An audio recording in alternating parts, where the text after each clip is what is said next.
Nilai sebesar 17 miliar selesai ya Pak ya?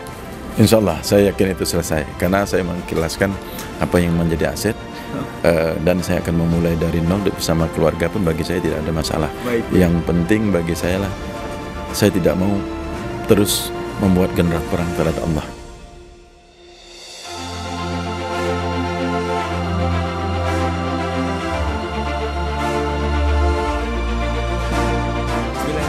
Assalamualaikum warahmatullahi wabarakatuh.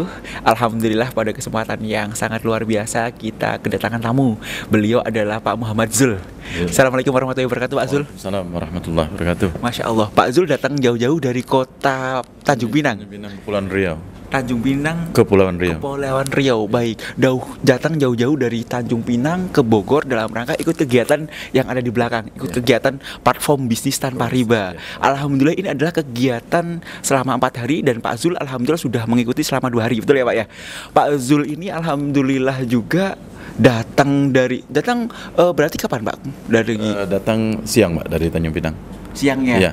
Sudah ngikutin selama 2 hari. 1 hari setengah berarti. Saya sampai di sini jam 3-an gitu. Oh baik.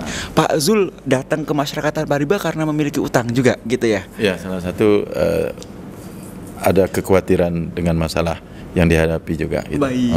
Pak Zul, mohon maaf kalau di masyarakat tanpa riba kita tidak malu-malu lagi menyebutkan jumlah utangnya. Karena harapannya kita menjadikan ibroh, semoga teman-teman sekalian di pemirsa masyarakat tanpa riba dari Aceh sampai Papua mendoakan agar utang-utangnya lunas ya Pak Zul. Pak Zul, jumlah utang berapa Pak yang dihadapi sekarang? Ya, utang ini kan disebabkan terjadi penggelapan dari jabatan oleh beberapa karyawan. Sebenarnya utang itu kalau dipikir mau sekitar 15 sampai 16 miliar. Yang sebenarnya ada yang dari jumlah aset memang sisi masih jauh, masih ada aset. Cuman itu kan membebankan walaupun sekecil apapun, saya menganggap itu sudah merupakan hutang yang merupakan tidak boleh gitu. Baik. Seperti itu. Baik, Pak Zul, mendapatkan informasi tentang masyarakat tanpa riba sebelumnya apakah googling dulu, searching dulu, atau mengetahui webnya dulu, atau langsung datang, atau bagaimana Pak proses kenal dengan masyarakat tanpa riba? Silakan Pak Zul. Di Tanjung Pinang sebenarnya kita udah mengenal riba ini, tanpa riba. Dulu kita ada ikut RCC, RCC tambah riba juga masalah. Sama dengan MTR gini, cuman dulu kita belum gitu antusias ya. Itu MTR ini sekarang oleh Ustadz Arif ya, teman saya di Tanjung Pinang, mengajak diskus masalah ini. Saya pun 2 tahun yang lalu sudah mulai merasakan ada ketidaknyamanan gitu. Tapi namanya kita manusia sering mencari sebuah pembenaran. Pembenaran itu kan kita sebagai manusia ternyata hukum Allah lebih tinggi daripada itu. Sehingga saya ingin tahu sejauh mana tentang MTR ini, dan saya ingin juga melepaskan diri dari semua masalah untuk hidup lebih tenang seperti itu. Iya. Baik, Pak, setelah Bapak mencari tahu mulai gelisah itu semenjak 2 tahun yang lalu, kemudian Bapak memutuskan untuk bergabung dengan masyarakat tanpa riba dan hadir di acara PBTR. Nah, pertanyaannya, setelah Bapak bergabung dan mendapatkan ilmu dari PBTR, walaupun ini belum selesai ya Pak ya, baru 2 hari ya, apa yang Bapak rasakan? Apakah ini real menurut Bapak? Apakah ini masuk akal? Apakah ini menurut Bapak MTR itu bagaimana setelah pembelajaran selama 2 hari? Ya, sebenarnya saya sampaikan dulu, sebenarnya alasan saya untuk seperti ini adalah saya sendiri yang merasakan. Yang merasakan bagaimana bisnis dulu saya 2007 sampai 2016 itu saya tidak menggunakan bank, walaupun awalnya sedikit, cuma 500 juta lah 2007, tapi habis semua saya lunasi. Sampai 2016 bisa mengumpulkan uang cukup banyak ya, bisa 20-an miliar tanpa memakai riba utang. Tapi begitu saya mulai masuk 2017 karena membuat sebuah pabrik di Pemalang, kemudian saya juga punya supermarket ya, ada supermarket, ada Mart ya, ada juga Express, ada 4 biji. Tapi karena emosi kita berbisnis sehingga merasa kita dihargai ya oleh bank dan lain-lain, saya saya top up di bank. Disitulah saya merasakan tidak ada kenyamanan selama 2 tahun itu. Mereka bank bukan berarti bermasalah sama saya tidak ada bermasalah sama bank. Saya sendiri yang merasa tidak ada ketenangan. Karena apa? Karena dulu saya bisa tanpa itu, tapi sekarang kok saya makin nambah makin tidak nyaman. Dengan ada kejadian-kejadian pada kita sendiri, kita yang menilai gitu. Menilai dari masalah keluarga, oke-oke saja saya lihat. Saya tidak melakukan hal-hal yang dilarang oleh agama, tapi udah berapa bulan terakhir ini kejadian-kejadian kita itu kayak tsunami gitu. Oh gitu. Kayak tsunami. Bentuknya apa Pak? Kejadian-kejadian? Kejadian kayak saya lah, terjadi penggelapan dalam jabatan oleh karyawan dengan totalnya 9,3 miliar. 9,3 itu yang terdata pasti oleh tim auditor forensik ya. Di luar daripada yang data 2016 2017 yang hilang. Perkiraan mau sekitar 11 miliar. Jadi dengan seperti itu saya merasa ada yang salah. Ada yang salah nih dalam arti kata kita sendiri yang menilai. Kita sendiri melayani yang merasakan, berarti ada yang tidak beres pada kita. Nah, disitulah saya berazam bahwa apapun alasannya saya harus lepas. Saya ingin lepaskan aset yang ada. Saya ingin memulai dari nol dengan cara saya seperti dulu, tanpa harus dengan meminjam ke bank dan lain-lain. Cuman saya tetap akan melunaskan dengan cara aset saya dengan sesuai gitu. Dengan sesuai hitungan yang sesuai, saya akan lepaskan ini. Saya tidak akan menahan aset saya, dan hutang-hutang terhadap supplier dan lain-lain ini akan saya lakukan pembayaran. Ini adalah kewajiban saya. Ya, utang dagang, utang niaga. Saya tidak memikir besar atau kecilnya. Dari yang 20.000 sampai yang misal 200 juta itu kewajiban saya harus saya selesaikan. Cuman kita sebagai manusia pasti minta waktu, termasuk minta waktu dengan bank, minta waktu dengan supplier atau dengan kolega-kolega kita, bahwa ini tanggung jawab kita sebelum tertutup mata ini, ya kan? Tapi kita melunasi semua yang menjadi kewajiban kita.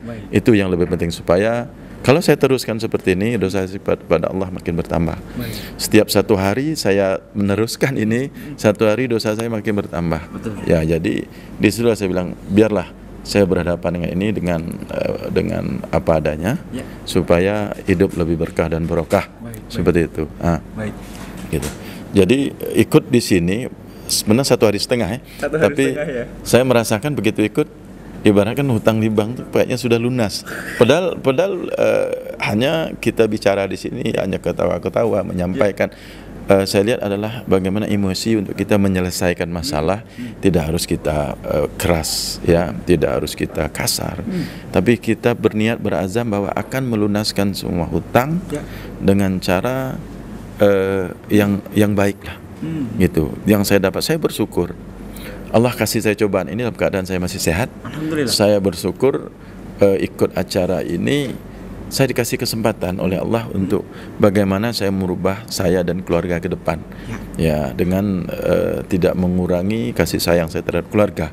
Saya berazam bahwa dengan kejadian apapun pada saya saat ini, baik keadaan aset, baik keadaan kerugian apapun, saya ikhlas barang yang sudah lepas. Tapi saya tidak akan mengurangkan kasih sayang saya terhadap anak-anak dan istri.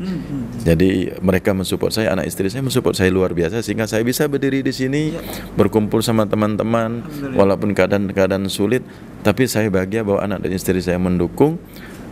Apa yang menjadi aset saya itu akan saya jadikan untuk bagaimana saya bisa melunasi hutang saya, menjadi kewajiban saya agar di akhirat saya lebih tenang, seperti itu. Karena ada konsekuensi ya, hubungannya tidak duniawi lagi ya Pak ya, tapi ada akhirat ya. Pak, berawal dari memiliki hutang sebesar tadi 16 sampai 17 miliar. Kemudian Bapak hadir di Masyarakatan Pariba dan ikut kegiatan PBTR. Dan Bapak tadi sebenarnya belum selesai, baru 1,5 hari ya Pak ya. Poin-poin apa yang membuat Bapak merasa, oh yakin ini akan selesai?